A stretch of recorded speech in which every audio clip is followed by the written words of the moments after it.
Good evening मित्रों। आप सभी प्रदेशवासियों को दोस्तों बीबी सर यूके चैनल की ओर से 74वें गणतंत्र दिवस की हार्दिक शुभकामनाएं। साल 1950 में दोस्तों हमारा देश गणतंत्र हुआ था। 26 जनवरी वह तिथि थी। दोस्तों गणतंत्र देखिए, इसमें राष्ट्राध्यक्ष निर्वाचित होता है, याद रखिएगा। उसका एक निश्चित कार्यकाल होता है, क्योंकि जो भारत देश के राष्ट्रपति है, राष्ट्रपति के रूप में भारत का अपना एक राष्ट्राध्यक्ष होता है और जिसका चुनाव किया जाता है। इसीलिए भारत एक गणतंत्र राज्य है दोस्तों। यूँ तो भारत देश आज़ाद 1947 में हो गया था, लेकिन 3 साल हम लोगों ने दोस्तों संविधान बनाने में लगवाए और 3 साल तक हमने ब्रिटिश कानून से ही अपना देश चलाया दोस्तों, 1950 तक। ठीक है, हम पूर्ण रूप से 1950 में स्वतंत्र हुए और गणतंत्र हुए, याद रखिएगा आप लोग। हाँ, तो आइए सेशन को स्टार्ट करते हैं दोस्तों। कल मैंने सेशन को बीच में ही रोक दिया था दोस्तों, थोड़ा सा अर्जेंट पड़ गया था, तो आज वहीं से आगे करते हैं। एपिसोड नंबर मेरे ख्याल से 17 होगा। ठीक है, काफ़ी महत्वपूर्ण सेशन हम लोग देख रहे हैं, यूके पीएससी के पुराने प्रश्नों को और डिटेल के साथ देख रहे हैं। ठीक है, तो आइए पहला प्रश्न करते हैं आज का दोस्तों। और पहला प्रश्न है, भारत में किस वर्ष में सरकारी डाक सेवा की शुरुआत हुई? तो यहाँ पर बात हो रही है डाक सेवा की। तो 1854 में डाक सेवा की शुरुआत हुई थी और इस डाक प्रणाली को चलाने वाले थे उस टाइम के तत्कालीन गवर्नर, या फिर आप कह सकते हो वॉइस रॉय, लॉर्ड डलहौजी। कौन थे दोस्तों? लॉर्ड डलहौजी। 1853 में भारत में ट्रेन की शुरुआत मानी जाती है, याद रखिएगा। हाँ, नेक्स्ट प्रश्न है आप लोगों का, हमारा राष्ट्रीय गीत वंदे मातरम किस पुस्तक से लिया गया है? तो हमारा राष्ट्रीय गीत वंदे मातरम आनंद मठ से लिया गया है। तो आनंद मठ किसने लिखा है? बंकिम चंद्र चटर्जी ने। ठीक है, तो देखिए पहली बार जो वंदे मातरम जो गीत के जो शीर्षक के तौर पर चटर्जी ने लिखा था, तब का डेट है दोस्तों ये 1876 में उनके मस्तिष्क में आया था। ठीक है, याद करिएगा। हाँ, और पहली बार गाया गया इसे 1896 में। कब गाया गया दोस्तों वंदे मातरम? पहली बार 1896 में। और तब गाया गया आपका कलकत्ता अधिवेशन में। कहाँ गाया गया दोस्तों? कलकत्ता अधिवेशन में। ठीक है, तो उस टाइम जो आईएनसी मतलब इंडियन नेशनल कांग्रेस के अध्यक्षता कर रहे थे, वो कर रहे थे एम रहीम तुल्ला। ठीक है दोस्तों, एम रहीम तुल्ला जी कर रहे थे, और एम रहीम तुल्ला सयानी इसका पूरा नाम होगा, याद करिएगा। ठीक है, तो यह सवाल पूछा गया कई बार कि वंदे मातरम पहली बार कब गाया गया? 1896 में, और कलकत्ता अधिवेशन में कांग्रेस का। ठीक है, अगर यह डेट भी ना पूछे कभी, हो सकता है आपको 1905 वाला डेट ना पूछते। कहीं कहीं किताबों में आपका 1905 भी मिलता है। आईएनसी को पहली बार वाराणसी अधिवेशन में गाया गया था, याद रखिए। कभी कभी यह सवाल भी बनता है। हाँ, तो कभी 96 ना पूछ करके 1905 वाला पूछ सकता है। ठीक, और तब जा कर के साल 24 जनवरी 1950 में दोस्तों, ठीक है, 1950 में संविधान सभा में राजेंद्र प्रसाद जी के द्वारा इसे मान्यता दी गई। ठीक है दोस्तों, याद करिएगा। हाँ, और तब जा कर के ये राष्ट्रीय गीत बना। अगले प्रश्न पर हम लोग जाते हैं, और प्रश्न है, धन के बहिर्गमन के सिद्धांत को निम्न में से किसने प्रतिपादित किया? तो ये किया था, आप लोगों में से काफ़ी सारे जानते होंगे, दादा भाई नेहरू। मैंने दादा भाई नेहरू को भी कहा था कि ब्रिटिश काल में दोस्तों एकमात्र ऐसे यहाँ से प्रश्न हुए हैं जो आपके ब्रिटिश पार्लियामेंट में, ठीक है, 1892 से लेकर के 97 तक ये वहाँ रहे थे। ठीक है दोस्तों, अच्छे से याद करिएगा मेंबर। अगला प्रश्न है 54वां, बौद्ध धर्म में त्रिरत्न क्या इंगित करता है? तो बौद्ध धर्म में त्रिरत्न आपका बुद्ध, धम्म, संघ को क्या करता है? इंगित करता है। ठीक है, अगले प्रश्न पर हम लोग जाएंगे। खास करके बता देता हूँ, बौद्ध धर्म और जैन धर्म को अच्छे से याद करिएगा कंपैरिजन करते हुए। ठीक है, और आपको क्या करना है, इसको डाउट कॉपी में लिखना है अच्छे से। ठीक है, और डाउट कॉपी आप बार बार देखेंगे दोस्तों, क्योंकि इसमें कई बार हमारे मित्रगण क्या हो जाते हैं? कंफ्यूज हो जाते हैं। 10 बार पढ़ोगे तब भी कंफ्यूज। ठीक है, आपको कंपैरिजन करते हुए चलना है। नेक्स्ट प्रश्न है, बेगम मुमताज महल का मूल नाम क्या था? तो आर्जन बानो इनका मूल नाम था। और अगर सवाल यह बनेगा कि बेगम मुमताज महल का मूल नाम तो क्या था दोस्तों?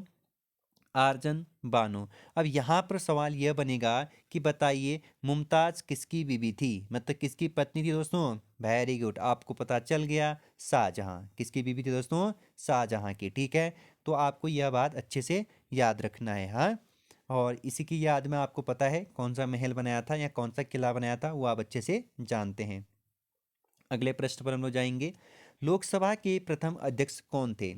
तो लोकसभा के प्रथम अध्यक्ष थे दोस्तों जीवी मावलंकर। कौन थे दोस्तों? जीवी मावलंकर। अब सवाल यह बनेगा कि पहली बार लोकसभा का चुनाव कब हुआ था, मतलब कब से कब आम चुनाव हुए थे? सबसे तो आपको याद रखना है, जब आपका भारत गणतंत्र हुआ उसके बाद तो आम चुनाव होगा ना। आम चुनाव हुआ था आप लोगों का दोस्तों 21 अक्टूबर से 1951। ठीक है, यहाँ से लेकर के 21 फरवरी 1952 तक आपका देश में पहली बार आम चुनाव करवाया गया था। अब यहाँ से सवाल यह बनेगा कि असल में पहले मीटिंग या फिर विधिवत गठन की शुरुआत कब हुई थी लोकसभा की? तो आपको याद रखना है 17 अप्रैल। कब? 17 अप्रैल 1952 में गठित। यह डेट आपको याद रखना है, यह डेट ही आपको हर हालत में एग्जाम में देखने को मिलता भी है, और इसी डेट को आपको किसी बात में याद रखना है, 17 अप्रैल 1952 लोकसभा गठित। ओके, और यहाँ पर एक चीज याद रखिएगा, इसका पहला सत्र कब चला? तो 13 मई 1952 को लोकसभा का पहला सत्र चला था। ठीक, अब लोकसभा की बात होगी है, तो हमें अब कई बार सवाल यह भी बनता है कि राज्यसभा प्रथम बैठक कब हुई थी? तो आपको याद रखना है 13 मई। ठीक है, 13 मई 1952 को। ठीक है, यह प्रश्न इंपॉर्टेंट है, याद रखिएगा। लोकसभा 17 अप्रैल और राज्यसभा 13 मई। ठीक है, अगले प्रश्न पर हम लोग जाएंगे। भारत के संविधान का कौन सा अनुच्छेद जम्मू और कश्मीर पर प्रत्यक्ष लागू होता था? कहेंगे अब। हाँ, 370 याद रखिएगा, अब हटा दिया गया 2019 में 31 अक्टूबर को। अगला प्रश्न, किस संवैधानिक संशोधन को भारतीय संविधान का संशोधन संस्करण कहा गया है? तो ये कहा गया है 42वें संविधान संशोधन को। और याद रखिएगा कि 42वां संविधान संशोधन कब हुआ था? 1976 में। ठीक है, और 44वां कब हुआ था? ये हुआ था 1978 में। कैसे याद रखेंगे? यहाँ पर चार का क्या कर दीजिए, जोड़ दीजिए। ठीक है, 4 4 8, तो ये 44 8 बन जाएगा। ठीक है दोस्तों, अच्छे से याद करिएगा। और हमने जब 42वां संविधान संशोधन किया 1976 में, तो हमने अपने प्रस्तावना में 3 मूलभूत शब्द को जोड़े, मतलब 3 नए शब्द को जोड़े। कौन कौन से? याद रखिएगा, समाजवाद। ठीक है दोस्तों, उसके बाद पंथनिरपेक्ष। ठीक है, और अखंडता। ठीक है, कई बार यह सवाल बनता है। ठीक, समाजवाद। ठीक है दोस्तों, एक हो गया। एक आपका पंथनिरपेक्ष या फिर धर्मनिरपेक्ष याद करिएगा। एक आपका अखंडता को जोड़ा था। ओके, अगले प्रश्न पर हम लोग जाएंगे। डॉक्टर अंबेडकर जी के अनुसार किस अनुच्छेद को भारतीय संविधान की आत्मा कहा गया है? तो आर्टिकल 32 को आप लोगों का भारतीय संविधान की आत्मा कहा गया है। और आर्टिकल 32 यह फंडामेंटल राइट के अंतर्गत आता है, मौलिक अधिकार। तो सवाल यह बनेगा कि बताइए मौलिक अधिकार भाग कितने में है? भाग 3 में, और आर्टिकल 12 से 35 तक। ओके, आपको मौलिक अधिकार मतलब बोले तो फंडामेंटल राइट के सब फंडे क्लियर होने चाहिए। ठीक है, जैसे मैं पूछूं आर्टिकल 16 में क्या है, कितने आधार पर समानता है, कितने आधार पर अवसर है, वो आपको आना चाहिए 5 आधार पर, सीधे सीधे। ठीक है, वैसे ही आर्टिकल 25 में क्या है, धर्म से संबंधित है, आपको वैसे शिक्षा से संबंधित है। वही आपका अल्पसंख्यक से किस में, 29 30, ऐसे आपको याद रखें। Martial law 34। मौलिक अधिकार पे युक्त युक्त प्रतिबंध कौन लगा सकता है? संसद। किस आर्टिकल के तहत? आपको याद रखने हैं 35 के तहत। ठीक है, यह सारे फैक्ट आपको याद होने चाहिए दोस्तों। आगे जाते हैं, विंडोज निम्न में से किसका उदाहरण है? विंडोज एक ऑपरेटिंग सिस्टम का उदाहरण होता है। ओके, अगले प्रश्न पर हम लोग जाते हैं। 61, निम्न में से कौन सा एप्लीकेशन सॉफ्टवेयर है? तो यहाँ पर एप्लीकेशन सॉफ्टवेयर की बात हो रही है, कंपाइलर नहीं होता है ऑपरेटिंग सिस्टम इनमें से कोई, तो यहाँ पर MS ऑफिस आपका क्या है, एप्लीकेशन सॉफ्टवेयर होता है, इसको इंस्टॉल करना पड़ता है। अगला प्रश्न है, रोम है एक, रोम की बात हो रही है, रैम की नहीं हो रही, रोम की होती है, रोम की बात हो रही है। नॉन वॉलेटाइल स्मृति होती है रोम, ओके, और वॉलेटाइल स्मृति क्या होती है दोस्तों, रैम, ठीक है। और random access memory, read only memory, full form आप याद करिएगा अच्छे से, random access memory, read only memory, ठीक हो गया। तो रैम क्या होता है, वॉलेटाइल, और नॉन वॉलेटाइल कौन सा होता है, रोम होता है, ठीक है। तो यहाँ जो लाइट जाती भी है तो यहाँ के डाटा डिलीट नहीं होते हैं रोम के। अगले प्रश्न पर जाएंगे, निम्न में से कौन इनपुट डिवाइस है। इनपुट डिवाइस की बात हो रही है तो मतलब बाहर से, ठीक है, बाहर से अंदर कौन भेजता है उसकी बात हो रही है, अंदर से बाहर की बात नहीं हो रही है। यहाँ पर हो जाएगा स्कैनर, ठीक है, मॉनिटर, प्रिंटर और प्लाटर, ये तो अंदर से बाहर को आपको प्रदर्शित करते हुए मिलेंगे। तो बाहर से जो भेजता है उसको कहते हैं इनपुट, ठीक है, इन मीन्स अंदर, पुट मीन्स भेजना, इनपुट याद रखिएगा ऐसे करके, ठीक है। आउटपुट जो अंदर से बाहर भेजेगा, आउटपुट हुआ वो, ठीक है। तो आसानी से याद हो गया आप लोगों को। अगले प्रश्न पर हम लोग जाते हैं। मैं जल्दी ही दोस्तों, अभी तो मैं पॉलिटिकल पर हूँ, पॉलिटिकल बहुत डिटेल से आप लोग को पढ़ा रहा हूँ, ठीक।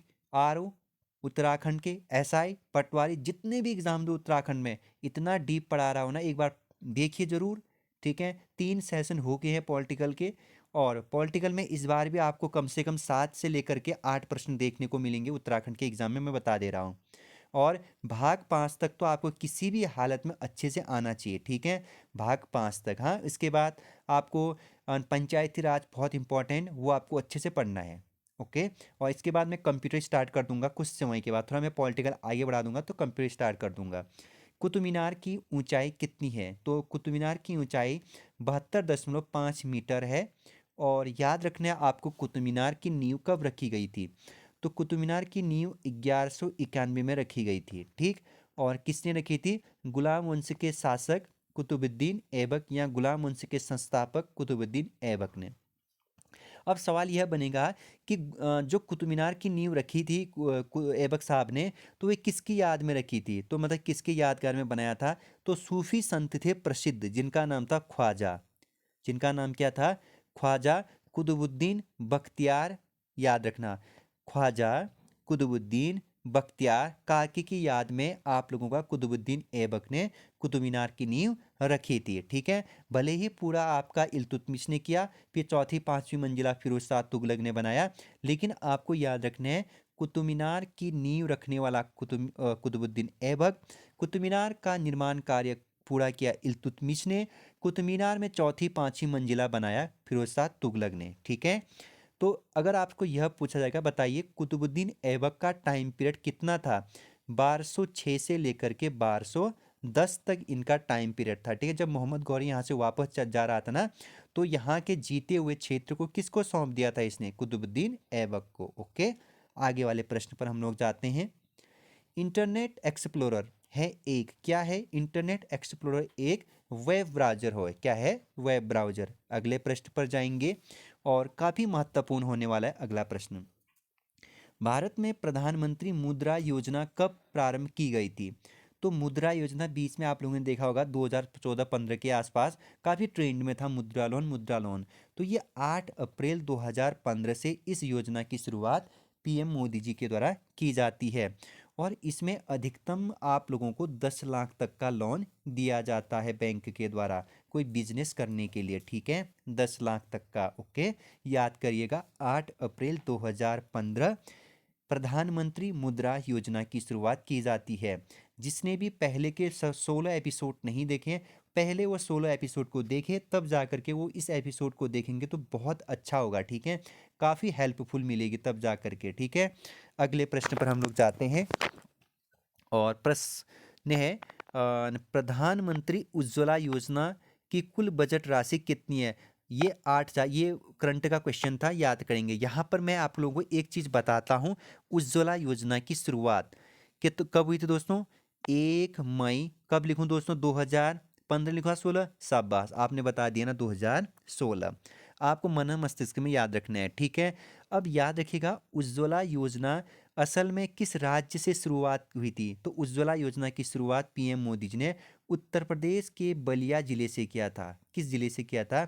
बलिया। कई बार यह सवाल बनता है कि उज्ज्वला योजना की शुरुआत किस जिले से हुई थी? तो उत्तर प्रदेश के बलिया जिले से, ठीक है, याद करेंगे। अगले प्रश्न पर हम लोग जाएंगे। वर्ष 2022-23 में करेंगे। अब भारत का वित्तीय घाटा कितना अनुमानित है? तो ये 4% है, ठीक है, याद करिएगा। सारे करंट अफेयर में जाइए, वहां पर मैंने आप लोगों को ये अच्छे से समझाया है। अगले प्रश्न पर हम लोग जाएंगे, और यहाँ पर जो अगला प्रश्न है इसको हम अभी इसी करेंगे कि 2015 का है। 2000 यहाँ से अगला प्रश्न, ये भी आप लोगों को मैंने आप लोगों को बता दिया है। करंट अफेयर क्वेश्चन है, वहाँ पर जरूर जाइए, तो वहाँ पर आपको क्या होगा, सारा कुछ मिल जाएगा। प्रधानमंत्री सुरक्षा बीमा योजना PMSBY के अंतर्गत प्रीमियम राशि कितनी है? तो ये है आपका 12 रुपये प्रति वर्ष, ठीक है, कितने हैं? 12 रुपये प्रति वर्ष। अगले प्रश्न पर जाते हैं हम लोग, और वह भारतीय राज्य से होकर कर्क रेखा नहीं गुजरती है। तो यहाँ पर बात हो रही है किससे नहीं गुजरती है। सबसे पहले तो आपको याद रखना है किस राज्य से होकर गुजरती है, ठीक है। 8 राज्यों से होकर गुजरती है, तो एलिमिनेट कर ले जाएंगे। आप सुनिए अच्छे से। गुजरात से गुजरती है, ठीक है, राजस्थान से गुजरती है, ठीक है, मध्य प्रदेश से होकर गुजरती है, छत्तीसगढ़ से होकर गुजरती है, और झारखंड से होकर गुजरती है, ठीक है, पश्चिम बंगाल से होकर के गुजरती है, और त्रिपुरा से होकर के गुजरती है, और मिजोरम से होकर गुजरती है। तो इसका मतलब कहाँ से नहीं गुजरती है? शाबाश, आपने कहा ना सर उड़ीसा से नहीं गुजरती है, ठीक है, शाबाश, आपको याद हो गया। कहाँ से? गुजरात, राजस्थान, ठीक है, मध्य प्रदेश, छत्तीसगढ़, झारखंड, पश्चिम बंगाल, मिजोरम, त्रिपुरा, ठीक हो गया। आपको ये आठों के आठों नाम याद होने चाहिए अच्छे से, ओके। आगे बढ़ेंगे दोस्तों हम लोग। भारत का वर्ष 2022 में मानव विकास सूचकांक का मान कितना है? कई बार पूछ रहे हैं भाई, ये तो आपको याद रखना है हर हालत में, ठीक है। बहुत बार यह सवाल बना है, और मैंने आपको करंट अफेयर्स का भी आपको बता दिया है। मध्य में आपका, मध्य श्रेणी में स्थित है भारत, और इस बार का रैंक आपका 132वां रैंक है, ठीक है। 0.66 इस बार भी है, याद करिएगा आप लोग। अगले प्रश्न पर हम लोग जाते हैं। सॉरी। निम्नलिखित में से कौन पेज प्रिंटर है जो बहुत ही सूक्ष्म स्याही कणों द्वारा अक्षर व आकृति बनाकर उच्च गुणवत्ता का आउटपुट देता है? तो ये देता है लेजर प्रिंटर, ठीक है, लेजर प्रिंटर। अगले प्रश्न पर, निम्नलिखित में से कौन एंटीवायरस सॉफ्टवेयर है? तो ये नॉर्टन है, ठीक है, याद करिएगा। अगले प्रश्न पर हम लोग जाएंगे। किस अधिनियम के अंतर्गत भारत में सर्वोच्च न्यायालय की स्थापना ब्रिटिश शासन द्वारा की गई थी? तो ये रेगुलेटिंग एक्ट अधिनियम सन 1773 के अकॉर्डिंग दोस्तों सन 1774 में किया गया था, और कलकत्ता में सर्वोच्च न्यायालय की स्थापना, जिसके मुख्य न्यायाधीश एलिजा एम्फे थे, याद करिएगा। 3 उसके सहायक थे, जरूर उसको भी याद करिएगा। अगले प्रश्न पर, तुम्हारे लिए उपन्यास पुस्तक के रचयिता कौन है? तो तुम्हारे लिए उपन्यास पुस्तक के रचयिता हिमांशु जोशी जी है, ओके। अगले प्रश्न पर हम लोग जाएंगे, और यहाँ पर जो चीज़ है इसको भी मैंने पहले भी करंट अफेयर में पढ़ा दिया। वीडियो में जाइए और वहाँ पर आपको करंट अफेयर के सारे प्रश्न मिल जाएंगे। मैंने क्या लिखा है देखिए, वीडियो के ये जब आप प्लेलिस्ट खोलते हैं ना, उसके बगल में वीडियोज लिखा होगा, ठीक है। वहाँ पर नीचे नीचे आएंगे तो UKPSC ने आज तक जितने भी करंट अफेयर पूछे उसका मैंने एक वीडियो बनाया है, शायद 1 या 2 वीडियो बनाया है, कि जितने भी करंट अफेयर पूछे वो उसका ट्रेंड कैसे पूछ रहा है, उन पर मैंने वीडियो बनाया है, ठीक है। 2 वीडियो बनाया है, उसको ज़रूर देखिएगा आप लोग। इतना सजेशन कह रहा हूँ तो ज़रूर देखो ना भाई, ठीक है। अगला प्रश्न है, उत्तराखंड राज्य के किस जनपद की सीमा राज्य के 7 जनपदों के साथ कनेक्ट होती है? तो ये है पौड़ी गढ़वाल। तो याद रखिएगा, हाँ, पौड़ी गढ़वाल कब बनता है? पौड़ी गढ़वाल जिला 1840 में। वेरी गुड, ओके, आप काम कर रहे हैं बहुत अच्छे से। अगला प्रश्न है, काफ़ी काफ़ी महत्वपूर्ण, नर्मदा बचाओ आंदोलन का संस्थापक कौन है? तो ये है दोस्तों आपके मेधाकर पाटेकर जी, और ये एक समाज सेवी है, याद करिएगा। और यहाँ पर एक चीज़ आपको याद रखना है, सबसे पहले नर्मदा बचाओ आंदोलन क्यों आता? क्योंकि नर्मदा नदी पर डैम बनाए जा रहे थे। क्या बनाए जा रहे थे? डैम। और आपको याद रखना है नर्मदा नदी कहाँ से निकलती है? तो विंध्याचल पर्वत श्रृंखला के अमरकंटक नामक स्थान से। कहाँ से? अमरकंटक नामक स्थान से। और ये है आपका मध्य प्रदेश में। कहाँ है? मध्य प्रदेश में, ठीक है। और नर्मदा नदी कहाँ बहती है? आपका अरब सागर में। ओके, और यहाँ पर जो इम्पोर्टेंट है इसके बाद, यहाँ पर ज़्यादा इम्पोर्टेंट नहीं लगा मेरे को, अगले प्रश्न पर जाएंगे। भारत और नेपाल के मध्य कौन सी नदी सीमा बनाती है? तो बिल्कुल आपको आने लग गया होगा, आप बिना कुछ सोचिए इसमें सही कर ले जाएंगे। काली जो उत्तराखंड की सबसे लंबी नदी है, 252 किलोमीटर इसकी है, ठीक है। सरयू आपका दोस्तों उत्तराखंड के सुदूरवर्ती बागेश्वर जिला के सुरमुल झुंडी से निकलती है, बिल्कुल। रामगंगा दुधातोली से, और पिंडर आपका नामिक ग्लेशियर से, ठीक है। और एक चीज़ बताता हूँ, रामगंगा दुधातोली से, कहाँ से? दुधातोली। तो कई बार सवाल बनता है, बताइए दुधातोली कितने डिस्ट्रिक्टों में फैला है? तो दुधातोली सिनी, जिसे आप उत्तराखंड का पामीर कहते हैं, ये 3 डिस्ट्रिक्टों में फैला है। एक तो आपका पौड़ी में फैला है, एक अल्मोड़ा में, और एक आपका चमोली। बताइए भाई, पौड़ी, अल्मोड़ा, चमोली, क्या फैला है? दुधातोली श्रेणी, जिसे उत्तराखंड का पामीर कहते हैं। दुधातोली श्रेणी से 5 नदियां निकलती है, याद करिएगा आप लोग, ठीक है, अपने स्तर से। अगले प्रश्न पर हम लोग जाते हैं और देखेंगे अगला प्रश्न कौन सा है। गूगल है एक, क्या सर्च इंजन है? बिल्कुल आपका सर्च इंजन है, आप लोग बिना झिझके इसका आंसर तो सही कर ही ले जाएंगे, ठीक है। लवणीय जल में उगने वाले पौधे कहलाते हैं, ये हेलोफाइटस कहलाते हैं। अगला प्रश्न है, जैव टेक्नोलॉजी संस्थान स्थित है? तो जैव प्रौद्योगिकी संस्थान स्थित है आपका पंतनगर। और अगर यह सवाल पूछा जाएगा जैव प्रौद्योगिकी संस्थान की स्थापना, तो 1903 करेंगे आप। कब करेंगे? 1903 में।